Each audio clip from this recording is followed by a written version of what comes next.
Comenzamos este segundo video de glándulas endocrinas, donde vamos a ver una a una las glándulas, primero la parte morfológica y después la parte funcional. Si bien es una síntesis de la actividad de cada una de ellas, pero de esta manera los introducimos al mundo de la endocrinología y su impacto sobre el estado general de nuestro cuerpo. La glándula pineal. La glándula pineal está en la base de nuestro encéfalo. Se encuentra por debajo del tálamo, en la parte posterior del encéfalo. Es una pequeña glándula que no tiene más de 5 milímetros. Vamos a pasar a ver cuál sería su función. La glándula pineal es una pequeña glándula que, como dijimos, no tiene más de 5 milímetros. Está formada por fibras nerviosas que transmiten la información que es captada por la retina. La hormona que es producida a nivel de la pineal es la melatonina. Esa melatonina se produce cuando no hay luz. Por lo tanto, actúa regulando las actividades del organismo relacionadas con el ciclo día-noche. Es así que los ciegos la producen en todo el día. Por otro lado, se explica el desánimo, el decaimiento característico del invierno por la alta secreción de melatonina, porque se elabora en base a serotonina y al disminuir los niveles cerebrales de esta se afecta el estado de ánimo. Incluso se afirma que bastarían 2 semanas de insuficiencia de luz en los individuos, por supuesto con cierta predisposición, para reducir los niveles de serotonina de tal manera que se produce una depresión. La melatonina, esta regulación de los ciclos día y noche, afecta también la producción de las hormonas sexuales. Es muy importante todos los efectos que trae la melatonina para nuestro cuerpo. Nosotros en esta imagen podemos ver esa síntesis que se produce de melatonina y que en la mitad del camino nosotros tenemos serotonina. ¿Cuál es la materia prima? Un aminoácido que se llama triptófano. A partir del triptófano nosotros vamos a llegar a producir melatonina. ¿En qué momento del día se produce? Entonces sabemos que la producción de melatonina se produce durante la noche y esa producción es inhibida en el momento de exposición a la luz. La melatonina va a actuar sobre el hipotálamo y sobre la adenohipófisis, que inhiben la secreción de las gonadotrofinas y también de la hormona del crecimiento. Esta es una de las acciones que claramente producen. También sabemos que melatonina se la usa para acomodar los ciclos de luz-oscuridad o día o noche cuando Bien, esta glándula pineal, cuyas células claves productoras de melatonina son los pinealocitos, tiene la particularidad de acomodar los ciclos de luz-oscuridad cuando las personas viajan. Por ello es muy utilizada para los que hacen viajes intercontinentales. Por otro lado, volvemos a repetir que actúa tanto sobre el hipotálamo como la hipófisis, actúa inhibiendo la secreción de las gonadotrofinas, de la hormona del crecimiento, y también es capaz de inducir somnolencia. Es muy importante la secreción de melatonina y se nota su actividad cuando se pasa demasiado tiempo, por ejemplo, en una cueva, que se ha probado en investigaciones en una cueva, cuando hay mucho tiempo sin la luz solar, y esto ocurre, por ejemplo, en los polos o en los lugares donde la noche se hace más larga, hay más factibilidad de entrar en depresión. La glándula tiroides es una glándula que se encuentra en la parte anterior del cuello, por delante del cartílago cricoides, o sea, está en la altura de la laringe. Tiene 2 lóbulos principales, un istmo, y en ese istmo puede tener un tercer lóbulo. Al nacer, la glándula tiroides tiene aproximadamente 2-3 gramos, y en las personas adultas pesa alrededor de unos 20 gramos. se puede identificar o podemos representarla, la glándula tiroides, como si tuviera la forma aproximadamente de una H. Acá podemos ver imágenes reales de la glándula tiroides. Tenemos en la parte derecha una imagen anterior y la otra imagen hacia la izquierda, la cara posterior de la tiroides. Se puede ver en el istmo ese lóbulo, ese tercer lóbulo que ya lo anticipé, que se llama el lóbulo piramidal, que es un lóbulo accesorio que aproximadamente se dice que aparece en un 30% de las personas. En la imagen de la cara posterior ustedes pueden ver con pequeñas flechas, están marcados en los lugares donde se encuentran las glándulas paratiroides, que se ubican en la cara posterior de la glándula tiroides. Entonces nosotros sabemos que la tiroides tiene dos lóbulos principales unidos por un istmo, y en ese istmo se puede encontrar un tercer lóbulo que se llama lóbulo piramidal, que está presente en un 33% aproximadamente de la población. Este lóbulo es único y se lo puede ubicar aproximadamente por delante del cartílago tiroides. Ahora, cuando hacemos un corte de los lóbulos tiroideos, nos encontramos la presencia de folículos, es decir, que esta glándula se organiza en forma de folículos tiroideos. Estas células que forman el folículo tiroideo están unidos a una membrana basal. Cuando las células están inactivas, el epitelio es cúbico, y cuando más activas, las células se transforman en células cilíndricas. En el interior de los folículos se encuentra un coloide. Y a su vez también, o sea, si bien las células principales que forman el folículo se llaman células foliculares, y son esas células cúbicas que podemos ver alrededor del mismo, con un núcleo central, también vamos a observar, incluso unido a esa membrana basal, unas células que se ven un poco más claras, bastante menos numerosas, que se las llama células C. Esas células C, o parafoliculares también conocidas, son otras células que son las que van a producir una de las hormonas que produce la glándula tiroides. Entonces, teníamos, además de las células foliculares, las células C. Estas células C, o también llamadas parafoliculares, se encuentran en mucho menor número, tal como lo podemos ver en las imágenes superiores del lado izquierdo. En el primero es un diagrama donde se ve que también están unidos a la membrana basal, al igual que las células foliculares. Estas células C, si vemos en la imagen histológica, son células que se ven más claras que las células foliculares, y son células que participan en el metabolismo y en la regulación de los niveles de calcio. Estas células C liberan una hormona que se llama calcitonina y actúa sobre los osteoclastos. En la imagen inferior podemos ver osteoclastos, un osteoclasto activo y un osteoclasto inactivo. El osteoclasto está inactivo porque su receptor de calcitonina está unido a la hormona. Es decir, que claramente nosotros estamos viendo que a la presencia de calcitonina los osteoclastos están inactivos. Esto hace que desaparezca ese borde fenestrado y que permite al osteoclasto activarse, o sea, producir la resorción ósea. El osteoclasto inactivo va a inhibir su degradación del hueso, o sea que va a disminuir la liberación de calcio a la sangre.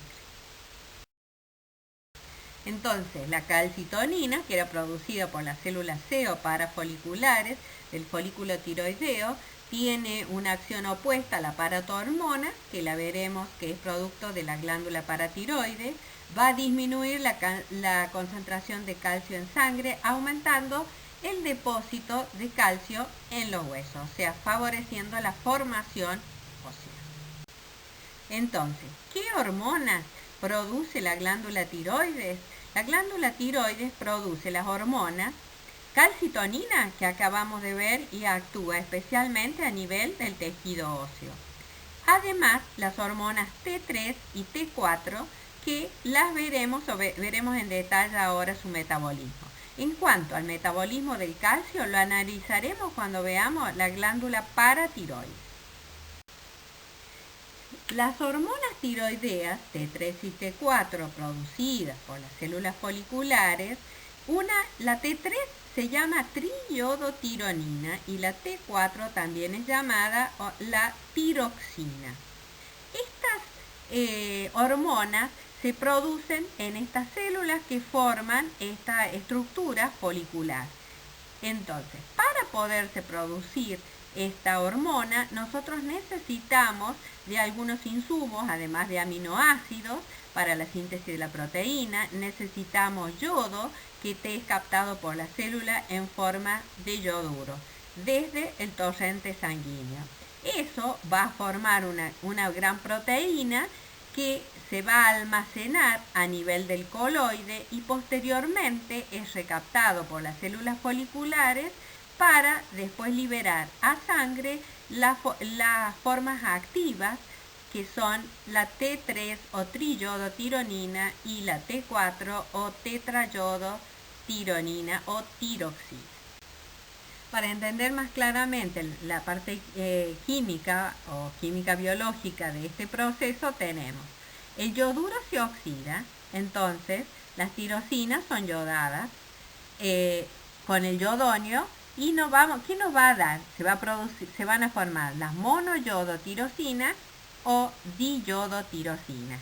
Si se acoplan dos diyodotirosinas, tenemos la tetrayodotironina o tiroxina o T4, que es la hormona de reserva. Si se acopla diyodotirosina, o sea que tiene dos yodos más una monoyodotirosina, nos da triyodotironina, que es T3, que es la forma activa. Se almacenan entonces en el coloide, en la glándula, y se van liberando a medida que se necesitan. Cuando se secretan, o sea, liberan a sangre, el 80% de la hormona está en forma de T4 y solo un 20% en forma de T3. ¿Cuál es la vida media que tiene T4? Aproximadamente una semana, mientras que la T3 dura mucho menos tiempo, unas 24 horas. En cuanto al mecanismo de acción de las hormonas tiroideas, son hormonas que ingresan a la célula, nosotros lo vimos en la primera parte, se unen a un receptor nuclear, modificando el metabolismo celular. El hipotálamo va a secretar el factor liberador de tirotrofina. Eso va a hacer estimular la producción de la TSH a nivel de la hipófisis, de la adenohipófisis. TSH va a estimular a la glándula tiroides para producir sus hormonas, que serían T3 y T4. Esto sería un feedback negativo. ¿Qué funciones tienen las hormonas tiroideas? Las hormonas tiroideas regulan el metabolismo corporal, o sea, permiten mantener la homeostasis metabólica. Van a poder regular la producción de calor y de energía. A nivel nuclear, van a aumentar la síntesis de proteínas, por lo tanto, para que aumente la síntesis van a tener que aumentar o estimular la producción de RNA mensajero, RNA estructurales, para poder aumentar la síntesis de enzimas. Por ejemplo, a nivel metabólico va a aumentar el consumo de oxígeno, va a haber efectos positivos sobre otras hormonas para poder producir, por ejemplo, lipólisis, proteólisis. Va a afectar la frecuencia cardíaca, el nivel de colesterol, el peso corporal, el nivel de energía, la fuerza muscular, las características o el estado de la piel. Regula también los ciclos menstruales, la actividad de memoria. Como verán, son numerosísimas funciones que va a afectar, ya que estamos hablando de que mantiene la homeostasis general de nuestro cuerpo. Para entender un poco más de qué estamos hablando, fíjense, funciones fisiológicas de las hormonas tiroideas. Vamos a hablar de algunas de ellas. Si decimos en qué funciones participa, si hay una mala homeostasis, o sea, está disminuida la cantidad de las hormonas tiroideas, va a haber dificultades, por ejemplo, en el crecimiento. ¿Qué pasa con el desarrollo del sistema nervioso? Una sola cosa para que tengan en cuenta. Hoy por hoy, en muchos estados, y en la Argentina esto ocurre, San Luis lo tiene, es obligatorio que se haga el análisis en los niños cuando nacen de los niveles de hormonas tiroideas, porque el hecho de que tenga un déficit de hormonas tiroideas y no se detecta a tiempo hará que esta persona tenga retraso mental. Es muy necesario para el desarrollo del sistema nervioso. ¿Qué pasa con la actividad cardiovascular? Aumenta el gasto cardíaco, o sea, aumenta el trabajo del corazón, aumenta la frecuencia, aumenta la fuerza de contracción y aumenta el flujo de sangre. Y en cuanto a los metabolismos, aumenta todos los metabolismos, por ejemplo, lipídico, la lipólisis, la glucogenólisis, la gluconeogénesis, la síntesis de proteínas también está aumentada. Son numerosísimas actividades que van a verse modificadas o van a mantenerse gracias a la actividad metabólica o la regulación metabólica de las hormonas tiroideas. Para seguir entendiendo qué hablamos cuando decimos que regula los metabolismos en general, pensemos, hemos dicho que el sistema nervioso es fundamental para el desarrollo del sistema nervioso y también para el desarrollo de las funciones vitales. Para tener en claro, cuando hay un déficit de hormonas tiroideas, la persona se ve somnolienta, desganada, tiende a tener obesidad.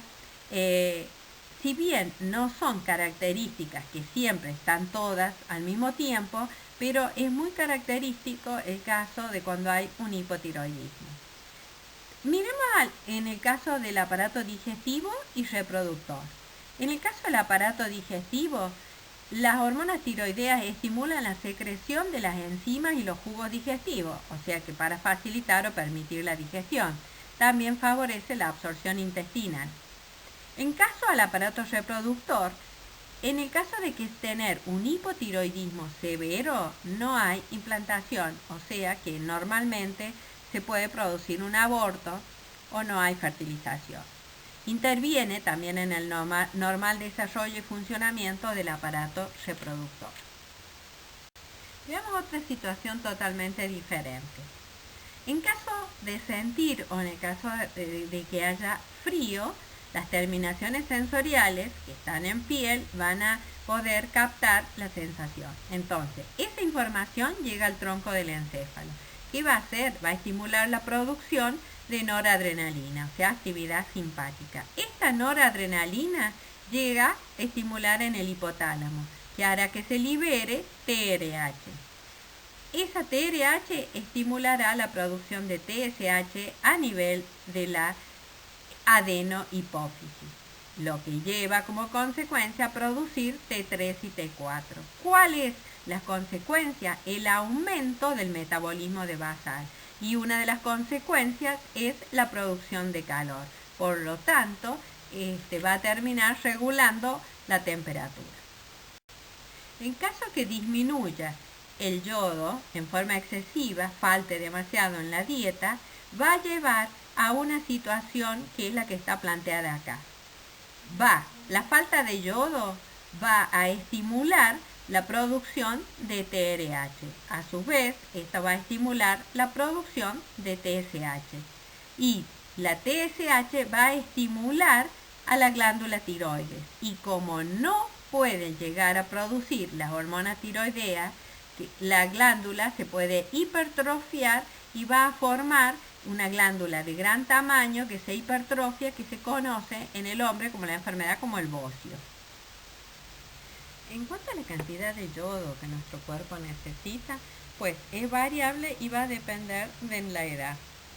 En el adulto se calcula que es unos 150 microgramos, en los niños hasta unos 120 microgramos y la mujer embarazada unos 200 microgramos. Es cierto que las cantidades que se han establecido en realidad son algo arbitrarias, pero son las que se usan. Ahora, ¿cómo el mundo logró subsanar la deficiencia de yodo? Y la deficiencia de yodo principalmente va a estar dada en los lugares alejados del mar, en los lugares como el norte argentino. Incluso están marcados en el mapa que se encuentra toda la región negra, serían las zonas donde va a haber déficit más marcado de yodo. Por ley, en la Argentina, debe tener el agregado de yodo en la sal de mesa que se ingiere, ya que la sal marina naturalmente tiene yodo y por supuesto no es un producto que nosotros podemos recibir habitualmente, por lo que las sales de mesa tienen agregado de yodo. En cuanto a las patologías que se pueden producir por la falta de hormonas tiroideas, es muy importante, tal como lo dije, que en el momento de nacer, por ley, se establece la detección de los niveles de hormona tiroidea, ya que la falta de hormona tiroidea lleva a una deficiencia en el desarrollo del sistema nervioso. A la enfermedad que se produce es el cretinismo. Mientras que no hay que confundir por otras personas que van a, por otra deficiencia que va a llevar a las personas a un menor desarrollo, pero no, en este caso no afecta a la parte intelectual o el sistema nervioso, sería el enanismo hipofisal, que sería la falta o la deficiencia en las hormonas de crecimiento. Ahora pasamos a ver las glándulas paratiroides, que ya sabemos que están en la parte posterior de la glándula tiroides. Son pequeñas glándulas que se ubican en los polos de los lóbulos mayores de la glándula tiroides. Son 4 pequeñas glándulas de unos 6 milímetros aproximadamente. Son las responsables de la producción de la hormona paratohormona, y que también participa en el metabolismo del calcio, o sea que van a controlar los niveles de calcio sanguíneo. Esta hormona, junto con la hormona calcitonina, son importantes para el mantenimiento tanto de los niveles de calcio en sangre como del metabolismo óseo. La glándula paratiroidea, ya dijimos que son las pequeñas glándulas que están en los extremos de la parte posterior de los lóbulos de la tiroides. No presentan una organización al igual que la glándula tiroidea, que tenía folículos. En este caso hay 2 tipos de células, pero y la glándula está altamente vascularizada sin tener una verdadera organización de la misma.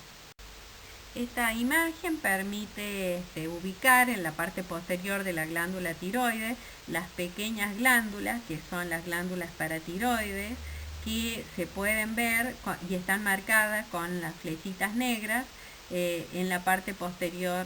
En la parte posterior, como se ve que no pertenecen, o sea, no están en el entramado de la glándula, sino que están simplemente adheridas a ella. Ahora, los tipos celulares que nosotros podemos encontrar en las paratiroides son las células principales y las células oxífilas. Las células principales son las células funcionales de la paratiroides, o sea, son las células que van a producir la hormona paratiroidea. Mientras que las células oxífilas, aún su función es desconocida, se describen como células intermedias, y se cree que están en una forma inactiva y que pueden transformarse en células principales. Son un poquito de mayor tamaño que las células principales. Al observar un corte de las glándulas paratiroideas, se pueden observar tanto las células principales como las células oxífilas. En el caso de las oxífilas, tienen gran cantidad de mitocondrias en su interior, y las células principales van a tener las pequeñas estructuras con la calcitonina. Esas células principales se pueden encontrar dispuestas en forma de cordones o pequeños folículos, y mientras que las células oxífilas van a estar formando algunos agregados y tienen un citoplasma un poco más claro que el de las células principales. Veamos en entonces cómo funcionaría la regulación de los niveles de calcio. El calcio corporal, el mayor porcentaje, el 98,9%, se encuentra en los huesos, o sea, en el esqueleto. El 0,1% es extracelular y el 1% intracelular. Es así que en el plasma aproximadamente, o sea, el plasma, el calcio circulante. Ese calcio que circula en el plasma puede estar ionizado, o sea, libre, o puede estar complejado en las proteínas plasmáticas. Hay un equilibrio entre ambos. Y la estimulación de los niveles de calcio que hay en el plasma están regulados por la paratohormona y también, bueno, por la vitamina D. Veamos entonces. Paratiroides, cuando hay una disminución de calcio en sangre, se estimula la paratiroides para la producción de la paratohormona. Esta hormona va a actuar principalmente a nivel renal, activando, aumentando la reabsorción de calcio a nivel renal. Esto va a llevar a que aumente en los niveles de calcio en sangre. Por otro lado, a nivel óseo, se va a producir la estimulación de los osteoclastos, o sea, se va a activar la degradación ósea, que va a llevar a favorecer que aumenten los niveles de calcio en sangre. Cuando los niveles de calcio estén normales, por retroalimentación negativa va a disminuir la producción de paratohormona. De esa manera están regulados los niveles de calcio. Entonces, podemos concluir, tenemos que la paratiroides produce la paratohormona. La paratohormona, ¿qué va a hacer? En el caso de disminuir los niveles de calcio en sangre, va a estimular la reabsorción de calcio a nivel renal, va a estimular la actividad de los osteoclastos a nivel del hueso para favorecer la liberación de calcio, y por otro lado también con la vitamina D se va a favorecer o a estimular junto con la paratohormona la absorción de calcio, la eficiencia de la absorción de calcio a nivel intestinal.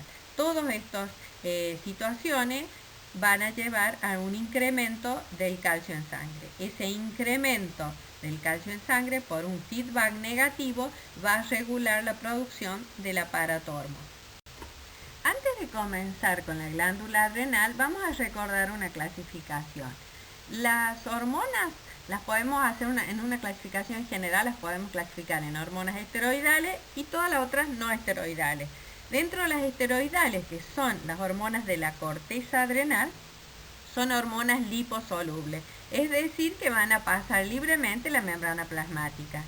Y por difusión facilitada pasan la membrana y estas hormonas van a encontrar sus receptores en el citoplasma o en la membrana nuclear o en el núcleo. Es decir, que directamente su acción va a estar unida una vez que se une al DNA. Mientras que las hormonas no esteroidales, que en general son no liposolubles, tenemos el gran grupo de las hormonas proteicas y de las peptídicas, que vamos a encontrar sus receptores a nivel de la membrana plasmática. En cuanto a las glándulas suprarrenales o adrenales, que fueron descritas aproximadamente en 1536, son glándulas que se encuentran por encima de los riñones, tienen aproximadamente unos 4 gramos de peso cada uno, son bastante pequeñas. Las glándulas suprarrenales, como te dijimos, son glándulas pequeñas que se encuentran en los polos superiores de ambos riñones, están incluidas en el tejido adiposo. En el caso de la glándula derecha, tiene forma de una pirámide, o sea, de forma piramidal, y la izquierda tiene una forma más aplanada, está en el borde interno del riñón izquierdo y va desde el ilio hacia el polo superior.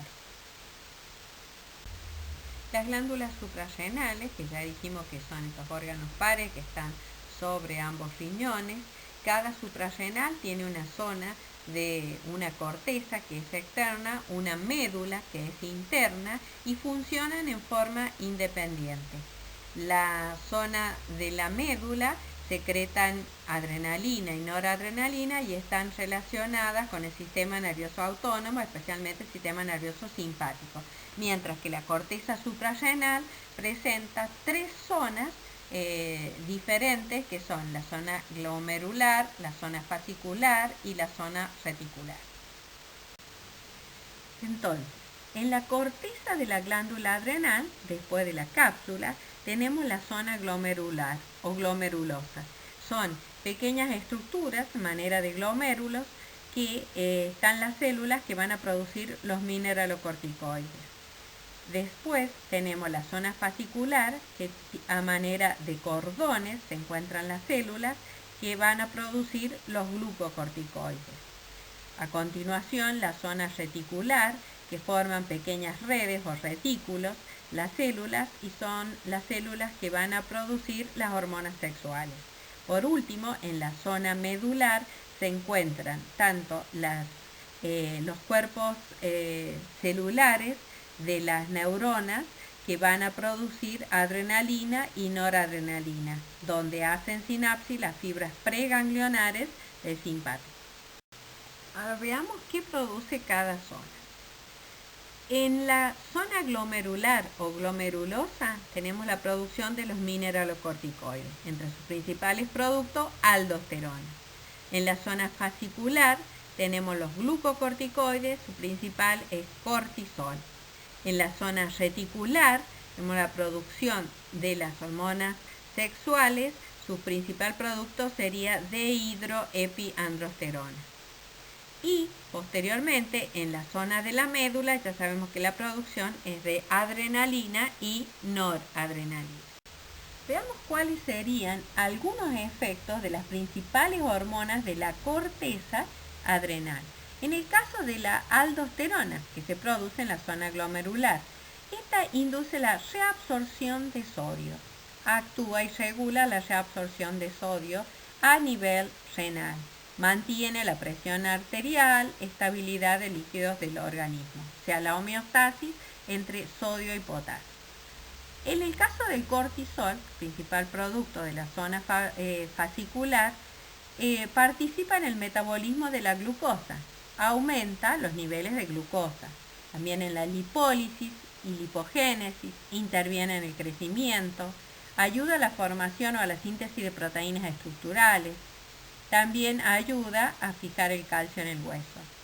En el caso de la zona reticular, la dehidroepiandrosterona induce el crecimiento, ayuda a desencadenar la pubertad. Entre los efectos destacados del metabolismo de los glucocorticoides se cuenta la gluconeogénesis, o sea, el aumento en la producción hepática de glucosa a partir de otros compuestos que no sean hidratos de carbono. El aumento de la lipólisis, o sea, el aumento de la degradación del tejido adiposo.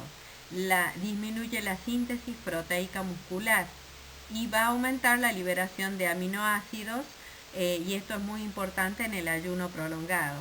Disminuye la captación y metabolismo de glucosa en el tejido muscular, en el tejido adiposo, en el tejido cutáneo, lo que asegura el mantenimiento de los niveles de glucosa sanguínea. En cuanto a las funciones de la glándula suprarrenal contra el estrés, es muy interesante, ya que si nosotros pensamos en una situación de estrés, la respuesta rápida, responsable de las reacciones de nuestro cuerpo frente al estrés, como el aumento de la frecuencia cardíaca, el aumento del flujo sanguíneo, el aumento de los niveles de glucosa en sangre, se deben principalmente a efectos de las catecolaminas, o sea, de adrenalina y noradrenalina. Esa sería la respuesta rápida, está dada por la médula adrenal.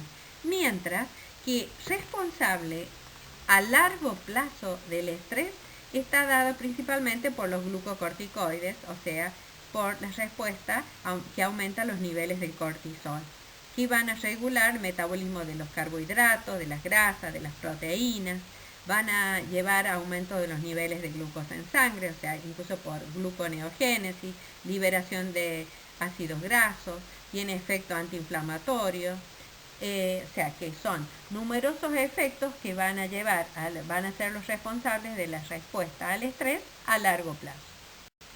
A través de este esquema nosotros podemos ver en forma sintética las respuestas tanto en fase aguda como en fase crónica.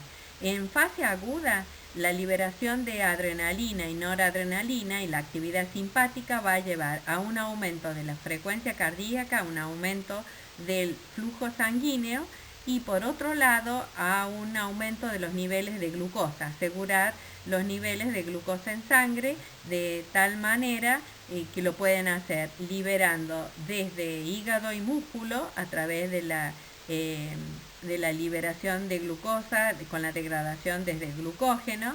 Esos serían los principales eventos. Por otro lado, en forma crónica, la activación de CRH va a llevar al aumento de ACTH y esto es un aumento de los glucocorticoides. Los glucocorticoides van a aumentar los niveles de glucosa en sangre también. Se va a activar o va a aumentar la acción de aldosterona, que va a aumentar la reabsorción de sodio y esto lleva a un aumento también de la presión arterial. Por otro lado, también se inhibe la TSH, hay actividad también de las modificaciones a nivel de la hormona de crecimiento, hay acciones y se inhibe insulina y hay aumento del glucagón, o sea, los aumentos de todas las formas se aseguran los niveles de glucosa en sangre. Situaciones todas que potencian y se aseguran la glucosa necesaria para la emergencia, la huida y la escape en una situación de estrés. Ahora veamos cómo se regulan los niveles de los glucocorticoides. Situaciones como el estrés, o sea, estrés físico, estrés emocional, hipoglucemia, exposiciones al frío, por regulación circadiana, por disminución de los niveles de cortisol o niveles de ACTH disminuidos, van a llevar a estimular a nivel del hipotálamo la producción de CRH, o sea, factor liberador. A nivel de adenohipófisis, CRH va a estimular la producción de ACTH, o sea, adrenocorticotrofina. Esta va a actuar sobre las glándulas adrenales y que va a producir los glucocorticoides entre sus principales productos. El páncreas. El páncreas es una glándula mixta que está ubicada en la región abdominal. Precisamente se ubica en la región umbilical e hipocondrio izquierdo. Tiene una cabeza, un cuerpo y una cola.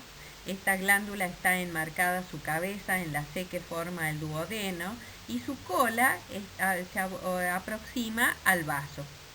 Es un órgano que tiene una ubicación, como vemos, transversalmente.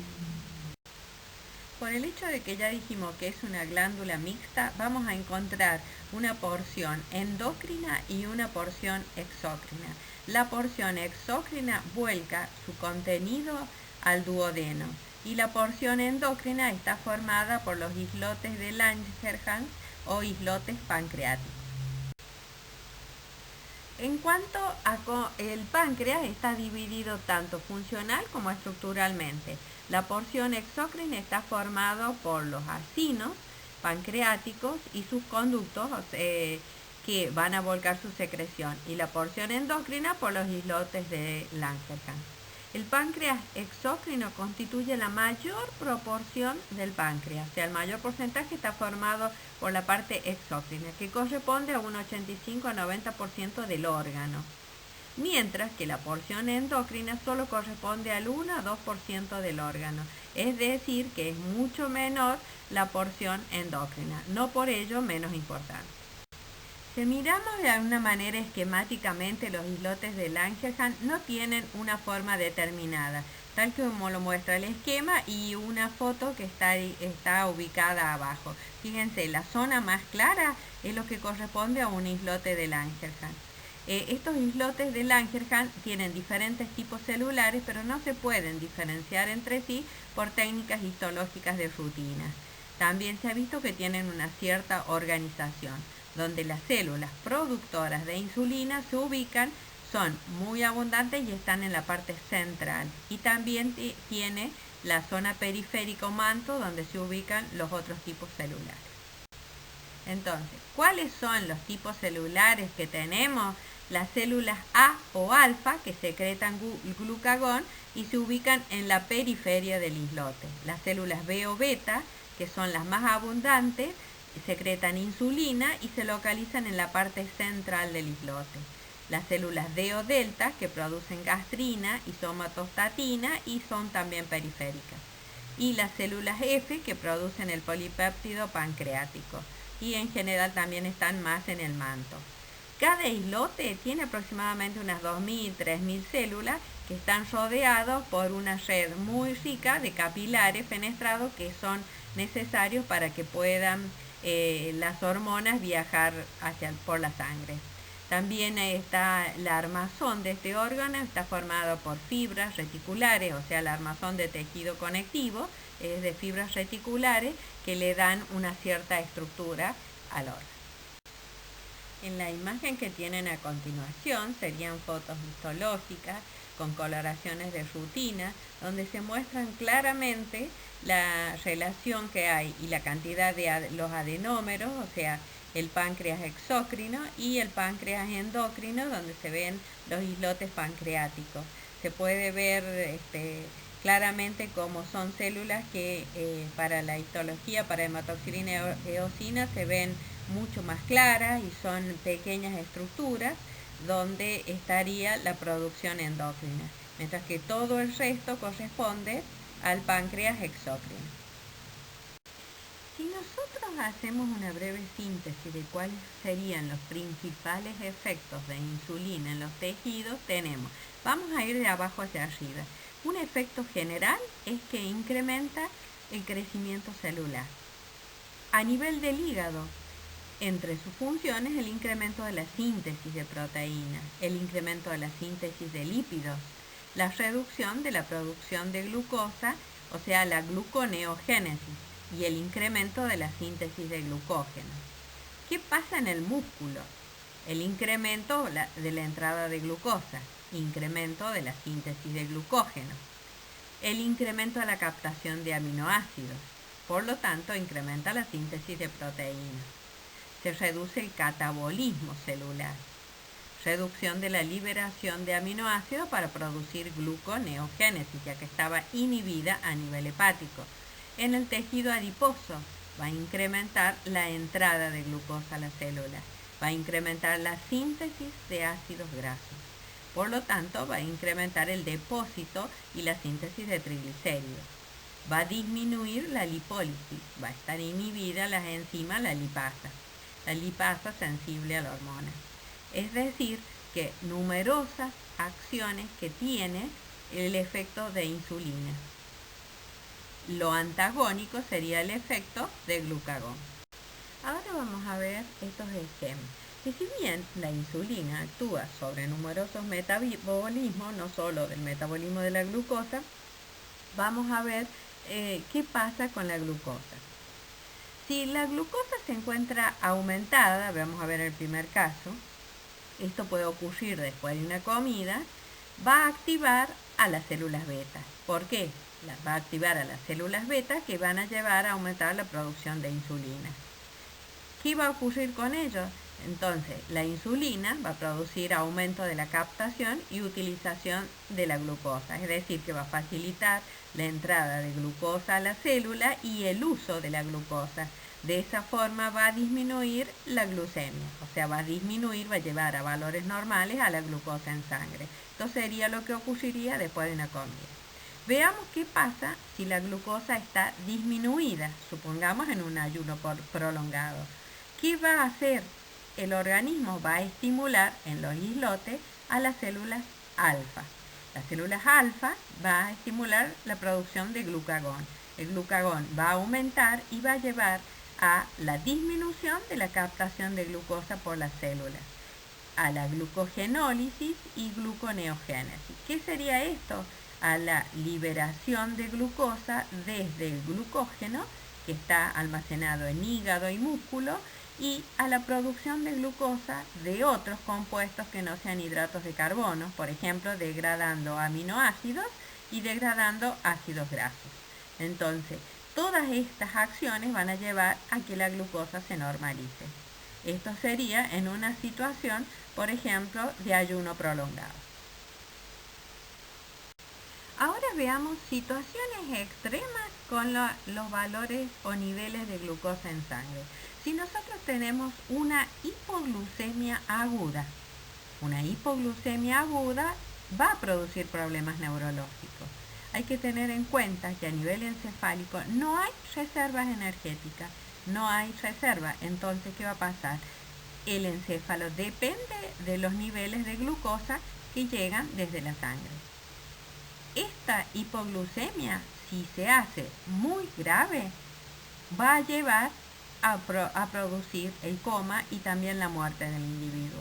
Por lo tanto, los niveles de glucemia en ayunas siempre deben ser superiores a unos 60 miligramos en 100 mililitros. Eso sería la cantidad de glucosa que nosotros tenemos que tener en sangre para que el encéfalo no sufra. Ahora veamos en una hiperglucemia, o sea, cuando los niveles de glucosa en sangre están por arriba de los 110 miligramos en 100 mililitros. ¿Qué ocurriría? Múltiples problemas. Por ejemplo, el hecho de que haya aumentada la glucosa en sangre va a producir estrés oxidativo. ¿Qué es esto? Va a aumentar los procesos de oxidación. El aumento de la glucosa intracelular va a llegar a que se produzcan problemas a nivel de los lípidos, a la acumulación de los lípidos en la célula, y eso puede producir lipotoxicidad. También ese aumento del estrés va a inducir a la resistencia a la insulina y puede llevar a una disfunción o alteración a nivel de las células beta del páncreas, lo que va a comprometer mucho más la tolerancia que el organismo tiene a la glucosa. Cuando este problema se prolonga a través del tiempo, estamos enfrente de una diabetes mellitus o diabetes tipo 2. La hiperglucemia también supone una sobrecarga osmótica para las células del cuerpo y para todo el organismo. En base a lo que previamente estuvimos hablando, acá tenemos en esta imagen un esquema acerca de lo que ocurre con una deficiencia de insulina y exceso de glucagón. Si hay deficiencia de insulina, vamos a tener una menor captación de glucosa. ¿A qué nos va a llevar? A una hiperglucemia. Y si aumenta la glucemia, va a producir glucosuria, porque va a llegar mayor cantidad de glucosa en riñón, no va a poder ser reabsorbida totalmente, lo que va a llevar a una diuresis osmótica, o sea, una eliminación de glucosa por orina, o sea, glucosuria. También va a producir un mayor catabolismo de proteínas y mayor lipólisis. Este mecanismo, si no es controlado, lleva a la deshidratación, acidosis, lo que puede llevar en poco tiempo al coma o a la muerte si no se corrige. Cuando uno piensa en esos mecanismos, nosotros tenemos que tener en cuenta claramente lo que significan los niveles de glucosa plasmática o de glucosa en sangre. Está expresada en este caso en miligramos en 100 mililitros, y veamos que cuando tenemos menos de 60 miligramos en 100 mililitros, las situaciones comienzan de alarma. Eso significa que si ustedes pueden seguir entre 45 y 30 miligramos, estaríamos en riesgo, podría entrar en coma. Menos de 30 miligramos puede haber crisis convulsiva, y menos de eso te lleva al daño cerebral permanente. O sea, que en el caso de la glucosa en sangre es tan peligroso la hiperglucemia como la hipoglucemia. En esta gráfica nosotros podemos ver la acción de diferentes hormonas en función de la edad, desde el nacimiento hasta los 20 años. Como podemos ver, en algunos momentos de la vida, como en el nacimiento, la hormona de tiroidea y la hormona del crecimiento son determinantes no solo del crecimiento, sino de la actividad total de desarrollo del organismo, y esta se mantiene, la hormona de crecimiento mantiene bastante estable, se puede decir hasta la adolescencia, mientras que la hormona tiroidea, de tener niveles más altos, desciende progresivamente y luego se va a mantener en la edad adulta. Por otro lado, en cuanto a los andrógenos y estrógenos, sabemos que en la adolescencia, en la etapa de la pubertad, estos comienzan a aumentar progresivamente con el desarrollo de los órganos sexuales, haciendo un pico a nivel de la adolescencia.